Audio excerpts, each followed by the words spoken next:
every day. So today's episode in Elevate Every Day is fueling your fitness. Also, fitness, physical, mental, all this stuff. So we're talking not just from an adult's point of view, but also from a kid's point of view. So we've got Zahid Haque here again. Zahid, hope you're well. I'm good, Tim. How are you? Well, fine, thank you. So we'll go straight into the questions. What are the most important nutrients for someone who is trying to improve their fitness levels? It just depends what your goal is. I know a lot of people, especially this time of year or come January, they say they want to lose weight. But in actual fact, they're not trying to lose weight; they want to lose fat. And you know, a pound of muscle is a weight equivalent of a pound of fat. But if you look, if that's a pound of fat and that's a pound of muscle, you're going to look a lot leaner. So it just depends what your goal is. If you're speaking and just speaking to probably the majority of people that want to lose, the fat, in terms of your dietary requirements or what will fuel it, and I say this to my kids, and I say this to my wife, is protein. First thing in the morning. I've been following this guy called Gary Breck, and he does this 30-30-30 rule. And it's basically within the first 30 minutes of waking up, have 30 grams of protein. And as soon as you've done that, just do like 30 minutes of like easy cardio. So whether that's jumping on an elliptical or going for a walk, nothing too hardcore, but just steady cardio, and where you're still able to talk or read a book while you're doing it, and you do that for a month, and you lose fat. So ultimately, if that's your goal, then yeah, protein is just so overlooked, and there's a misconception, and I guess we'll come on to that later, about not having carbohydrates, which, you definitely need carbohydrates for your energy. But in terms of protein, that's definitely the most important nutrient that you can have for your fitness improvement. Definitely, like I say, you need carbohydrates for your energy, and even healthy fats like avocados or whatever, for your cell health and your vitamins and minerals. But but whatever you have as an adult, you should be able to feed your kids the same. Obviously in the UK and Europe, it's a lot different than out here in America. Like, America's just like so much poison, so many different ingredients in our regular food, which is all banned in Europe now. So it's hard to maintain that in America, and obesity levels are just through the roof. But also that's by design more than anything else. But yeah, obviously where you are, and I know you have a daughter yourself, definitely the key nutrients: protein, a bit of carbs, which she'll get from fruits or whatever, and just healthy fats like avocados or omega-3 oils, or like fish, whatever it is. So yeah. Okay, thank you so much for that. So the next question is, how does proper nutrition enhance athletic performance for both adults and children? Again, if you're talking about someone who's doing sports or working out every day, their nutrient levels are going to be different to an average person who doesn't work out that much. So say, like, for me, example, I'll go to the gym every day. So yeah, I'll have my protein in the morning, and then I'll have pre-workout or a quick carb, to just give me that spike in my insulin. So it gives me that short-term energy where I spend an hour at the gym working out. But for someone who doesn't work out that much, or who lives a more sedentary lifestyle, cutting the carbs, and when I'm talking about carbs, there's two forms of carbs. You've got your complex carbs and you've got your simple carbs. So your simple carbs will be like your white rice, bread, anything that's broken down is basically refined sugar. Anything that's produced with more than one ingredient, they're simple carbs, and you need to be avoiding them at all costs, especially if you're not working out. Complex carbs, say like oatmeal or whatever, it satiates you throughout the day, so you don't have that carb craving. But again, protein, protein, and obviously your vegetables are a given, but definitely, if you're going to eat 3 meals a day, I'd say 2 handfuls of veggies on your plate, 1 handful of protein, and maybe half a handful of good fat. Okay, thank you so much. So can you share some simple healthy snacks or ideas that kids can enjoy before or after sport activities? Yogurt, Greek yogurt, because it's got your healthy fats and you've got your protein in that. If they're old enough, and obviously depending on how comfortable you feel with your child taking them, like protein shakes, and the market is so full of protein shakes, and a lot of them are crap, a lot of them are good, so you do have to do your due diligence in finding a good one out there. That in terms of working out, that those are the best things, and obviously being hydrated. Even hydration itself, you can't just drink water. You need to have electrolytes in there. So with myself, with my kids, I put a little pinch of like Himalayan salt in the waters every time, because what it does when you're working out, you're obviously you're sweating, so you're releasing salt. When you use the restroom, you're releasing salt, and the danger of drinking too much water is you can actually internally drown. So that little pinch of salt keeps you lean, and also stops you from drinking from that water being detrimental to your health. Cool. Thank you. So what are the differences between pre-workout and post-workout nutrition, and why are they important? So obviously pre-workout, again, depending on what your goal is, but the pre-workout is there to basically give you the energy to work out.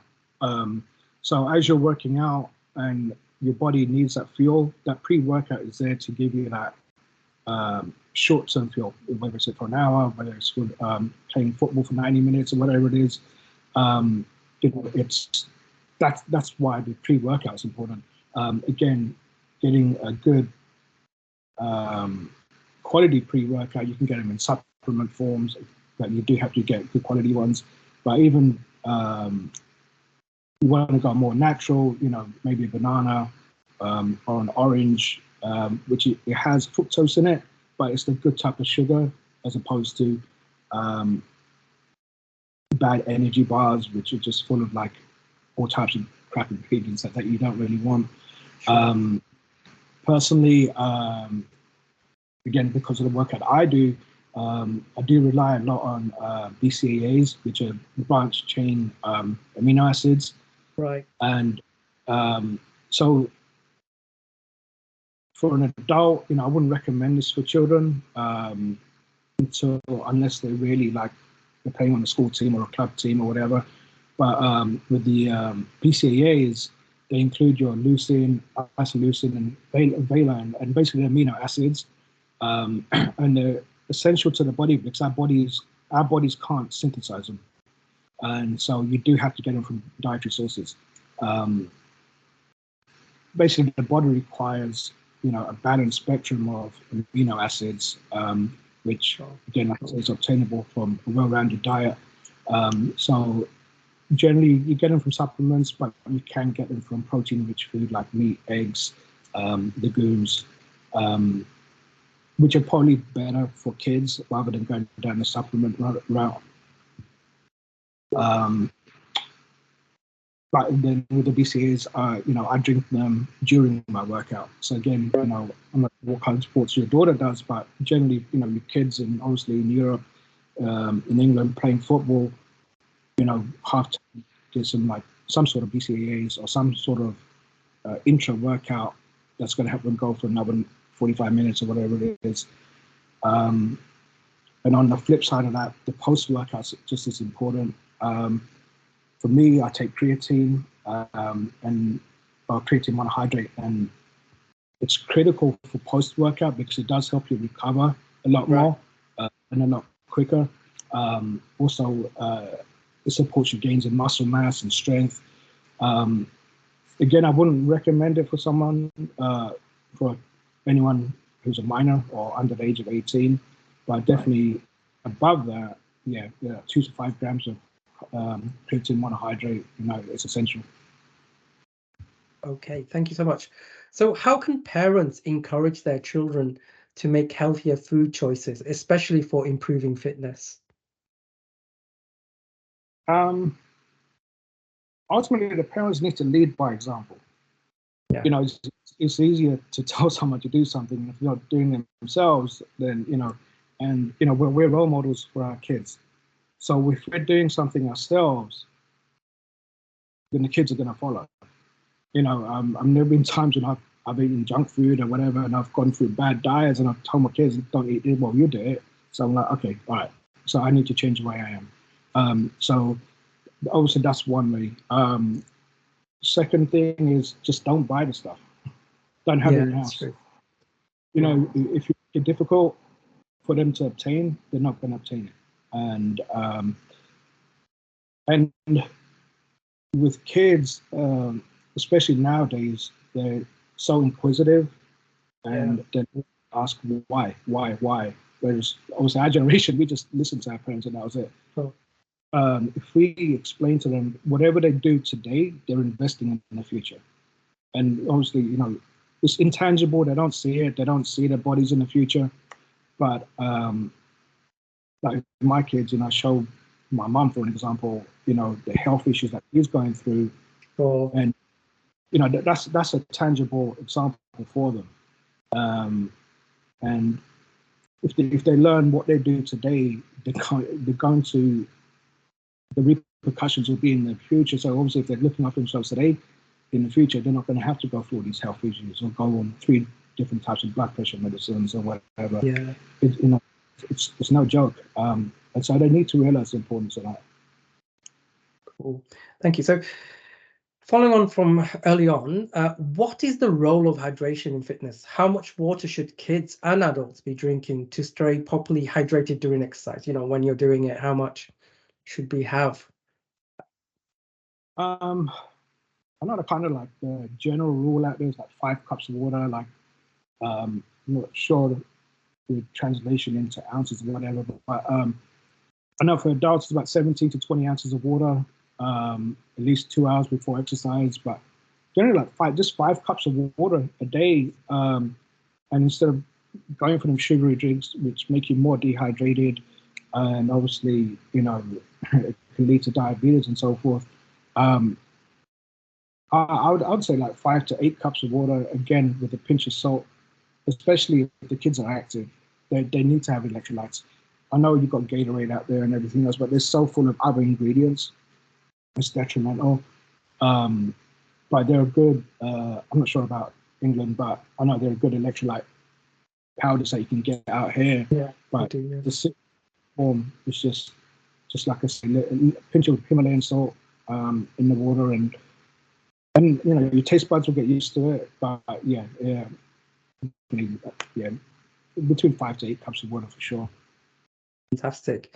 So, how do nutritional needs of an athlete differ from those of a non-athlete, and how can families cater to do both within the same meal planning? So, in my family, someone might be exercising, someone might not be, but the way we eat, it's not always catering for all that, is it? So how do we do that? Um, yeah, it's hard because as an athlete, I mean, I wouldn't consider myself as an athlete, but my lifestyle choices, I've adopted that as a lifestyle. So unless it's unless other members of your family adopt the same kind of lifestyle, it's very hard to um, keep everyone happy. And like I said, obviously, if you don't buy it in the house, there's just make it hard for them. But as an athlete, someone who works out all the time, the nutrition and timing of nutrition is completely different to someone who's not. So it's very, there's no there's no answer that's going to satisfy both.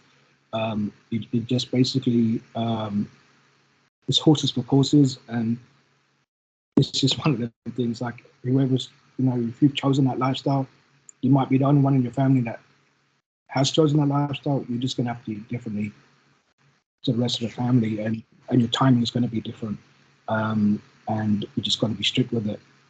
Yeah, I mean, I can add to this myself because I went through a journey where, the type of diet we were eating or the food we were eating were just not really conducive for an athlete. So it is changing habits, making things more tasty, but more healthier, but a gradual change, like portion sizes and then a bit more. And when I was like training a lot, of course, I used to prepare my own, but then give a little bit to my daughter and my wife, and they suddenly got into it. So it's a bit of mental change too. I agree with that. I mean, So you've got the stable diets, you've got the proteins, you've got the grains, you've got your fruits and vegetables. So they're just staples anyway. Maybe how you prepare it, like avoid any seed oil, like vegetable or grapeseed oils, avoid them. We processed olive oil or avocado oil. So again, it's so much different to how I grew up, and it's a completely different mindset. But yeah, but it's just hard. But obviously, if you go out and eat, like me and my wife will go on dinner dates, whatever, then everything just falls apart. It's it's hard. Yeah. So for a child who wants to become stronger and faster, of course, they were doing sports, they're doing different things in life. What type of foods would you recommend to include in their diet? I know you're going to say protein, but is there anything else or? Yeah, I mean, like I also definitely, chicken, fish, or legumes, whole grains like a oatmeal or porridge, and I'm not talking about the instant porridge stuff that you can get. It's actual porridge that you can cook. So that's one grain, and you can add whatever you want to it, so you know what's going in there. And just fruits instead of your chocolates or whatever. Not just substitute them with dates or bananas or apples or and just keep everything in terms of ingredients, it's minimal ingredients. Supplement wise, we give our kids the omega-3 supplements or vitamin D3 because this is not enough vitamin D3. Our body doesn't create enough vitamin D3, so we do have to supplement that. But again, the timing of the food as well. I know a lot of kids. One of my boys are going through this now. He doesn't want to eat breakfast. But if you are an athlete or if you are working out for your sport team or whatever, the timing of your food is important. Don't eat too late before you go to sleep, and sleep is important. You've got to have your 8 hours of sleep, the sleep is as important as your diet itself. Completely, yeah. And do you believe in the concept of cheat days? As in, have your whatever you're going through, and one day really eat everything or anything, or that concept is. Ultimately, I don't believe in diets because they're short term. And I'll tell my wife this as well. We've got people on a keto diet. The keto diet is not sustainable for a lifestyle change. No, it isn't. And neither is paleo diet or intermittent fasting or whatever. It's fine in the short term. But you have to find a balance that your lifestyle can maintain it. So whatever you eat now, next year you're still going to be able to do the same without it being detrimental. So to have cheat days, it's all you're doing is whatever you've lost throughout the week, you're just going to put back on the next day, and the day after you're going to feel like crap. So again, it's finding the right balance. And if you are going to eat something bad, just eat it, have a small portion where you're not absolutely pigging out. But if you're depriving your body of a lot of, especially carbs, your body's going to keep craving it. And when you do eventually eat that carb, you're just going to pig out, and it's just, everything's going to fall away. The biggest thing I would say is, if you're going to make a lifestyle change, is to cut sugar, like refined sugar, just cut it completely. Right, yeah.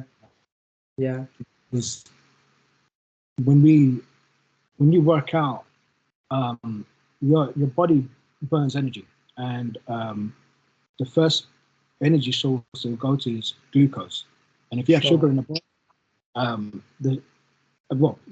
because the sugar is in your body, so when the sugar rises in your blood, the body, it secretes insulin. And the primary role of insulin is to block any other form of energy utilization in the body. So if you've got that much insulin in your body and you're working out, it's not going to take away that fat. And all you're doing, you can fast and, you can starve yourself the whole day, but if you are still eating sugar, your body is not going to take away that fat. It's just going to go straight for the sugar all the time. And even if you do starve yourself, eventually that body's going to eat your lean muscle as well. So the biggest thing I can advise, if you're going to make a complete diet change or whatever, is just cut sugar, whether it's soda, whether it's chocolate, white rice, anything that can be broken down and it's got refined sugar in it. Just avoid sugar completely. Fantastic. So one of the related questions to that, we talked about diets and myths. So what are the common myths of diets and exercise that we'd like to debunk? Would you like to debunk from your experience?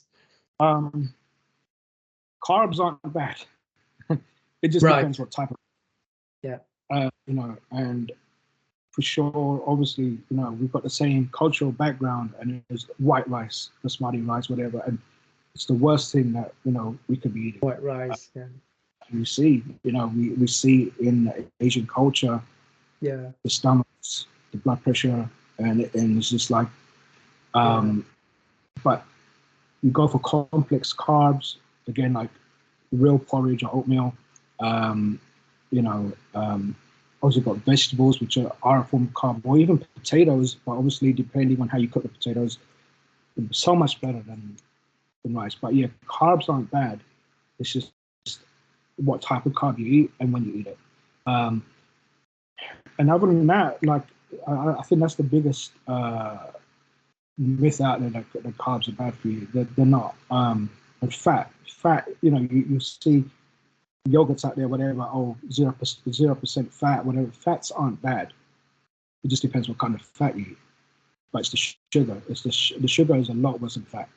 And if you can get your head around that, then everything else will just kind of fall into place, and you just it's again. I mean, you're lucky to live in a country or in a continent where a lot of this stuff is outlawed now, whereas here, it's available. And even the same products that we have, even ketchup, our ketchup, we've got more ingredients than the ketchup in Europe or Canada.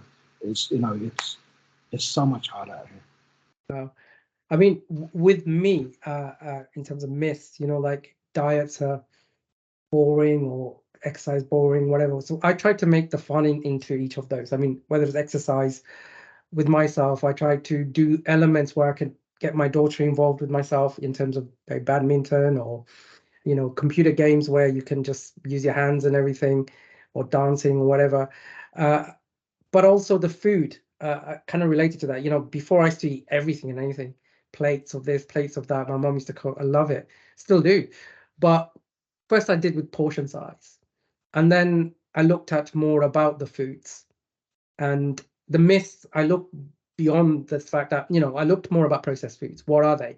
Why are they preservatives? They get preserved in your body, and there's lots of salts, all this stuff. So I started to cut those out too. So the myths of processed foods being bad, try to investigate why, and also our diet, the Asian diet we have, was more akin to where we were from. I mean, in the farms or working out there, whatever.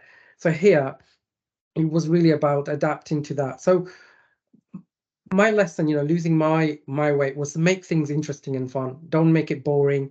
Sometimes exercise is very lonely business, and you're with yourself and fighting yourself and to do it. And my greatest myth is really laziness. I just could, if I could just beat that, I'd beat in it. So it's really, my take back is make it fun and research and all those things in that sense.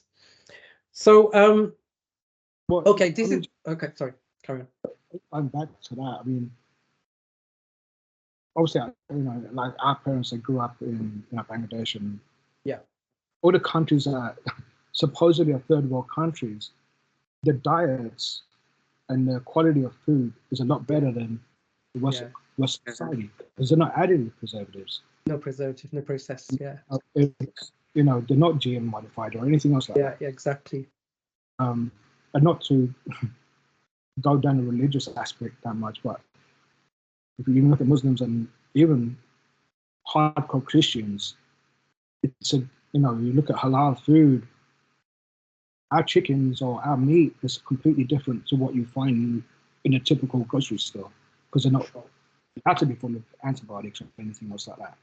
And same with Christians, they're not allowed to eat preservatives. That's why you've got Ezekiel bread and so forth.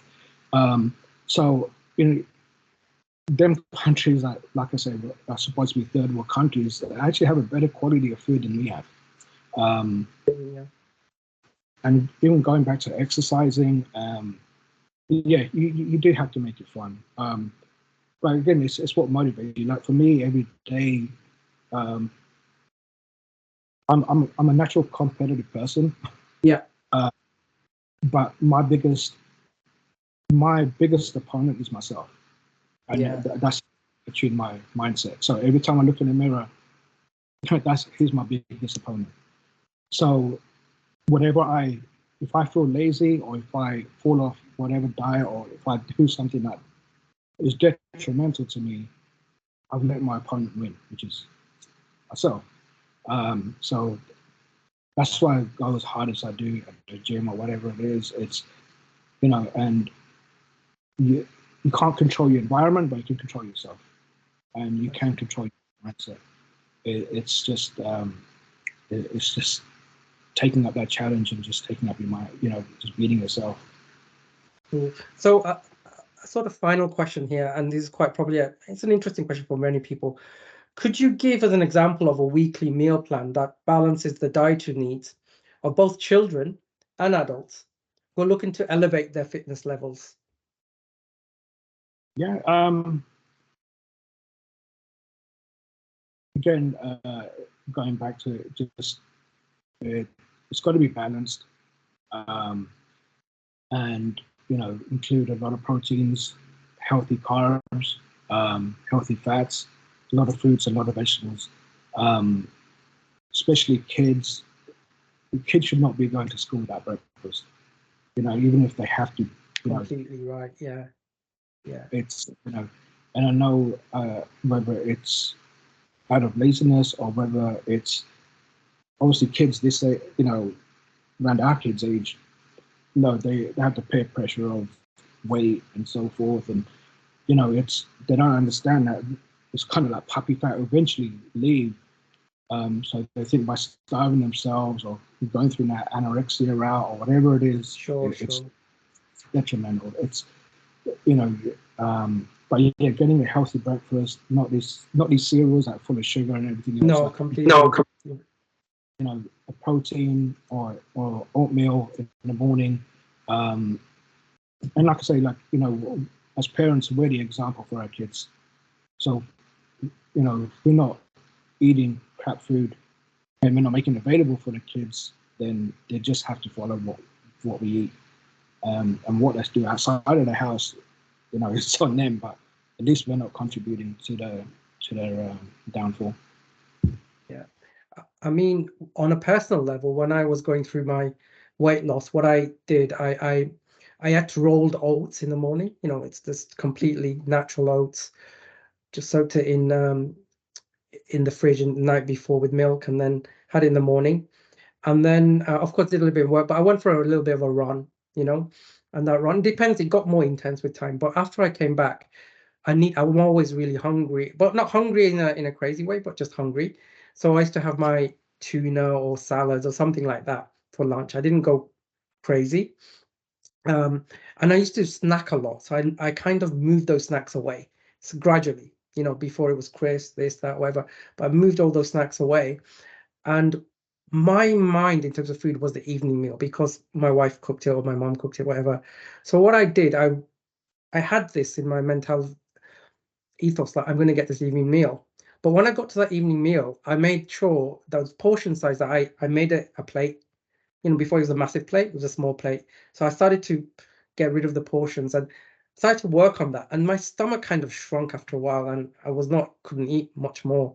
Of course, these have gone up and down. I mean, even now I'm going some, picking some bad habits.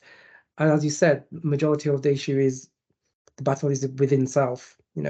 But what's been great is that the journey that I've been through, my daughter started to see that too, and the benefits. She's now also doing a lot of the stuff that I used to do, and now eating responsibly, getting the breakfast in, encouraging, and also it's a family thing now. My mom and my wife. But it actually, I used to suffer from blood pressure, really high blood pressure, that completely went, because of weight loss and cutting out preservatives, all that stuff. But having said that, try to find a meal plan that works for somebody. Don't go drastic. I would say the best thing to do is start with portion sizes. If you can do that, that will be a great thing. Exercise, I tried to make it interactive. My exercise was about, having a standing desk, doing my steps, and then playing a computer game with my daughter, which I can, play something, and we play badminton, do something, or run around or get a bike. So make it kind of interactive. But having said that, the biggest battle is within self. It's easy to go back. Lately I've gained a lot of weight, I would say, because I'm picking bad habits again. And it's easy to gain that weight again. So my ethos is of course baby steps, and consult. Also, if you have to consult the experts, or people who've gone through it, like yourself and me. So yeah, definitely. So anything else to add to that, Zahid? I know we've been rabbiting on about, No, I think the biggest thing is, especially if you're an emotional eater, if you are going to eat bad, just enjoy it. Yeah, The worst thing you can do is eat bad and then make yourself feel guilty about it or crappy true. about it, because what you're going to do is eat more crap. So if you've eaten it, just enjoy it. Next meal, that's it. Even if you start off bad for that day, it doesn't mean you have to go on bad for the whole rest of the day. Yeah. You've done what you've done, you've eaten it, and that's it, let it go. And even eating, just put your phone down. Yeah. Because the phone is such a distraction while you're eating, you don't even know how much you've eaten. And you're not paying attention to what you've eaten. Yeah. So, for what I've learned on my, when I did my health coach licenses, to take about 20 to 30 bites per spoon, everything that you put in your mouth. Yeah. Because it breaks your food down. It does, yeah. And it takes 20 minutes for your stomach to register that it's got food in it. Yeah, of course, yeah. Eat slow. In 20 minutes time, your stomach digesting, yeah. eating. But definitely, phones are such a distraction, and you don't even know what you're eating half the time. You just wait, where's my food gone? And then you want more because you don't feel like eating. So just take them things out of the way, and just like, for food, it's such a it brings cultures together, and it brings families together, and it's such an enjoyable thing, and sometimes too enjoyable. But the worst thing you can do is just beat yourself up over it. Then obviously, as with anything, just don't overindulge, and you can balance the eating out by exercising. You don't have to live a certain way for the rest of our lives. Like the ways we can counteract it. I mean, you get the fuel, you need the food for the fuel, but you got to do exercise to burn it. If you're just eating and just going to sleep, that is the problem, and it's like you've got an engine, you've got to use it. So what we talked about today is having the correct food, but also balance that with a correct diet, but also definitely include the kids in all this, and educate them more. I mean, they're getting more smarter themselves, but helping them in the process. Leading by example. Fantastic. Cool. Thank you so much for today. It was great. Really enjoyed it. We'll definitely do another session on something else. But have a good day, and talk real soon with you, Zahid. For sure. All right, Thank you. Thank you. You take care. You too.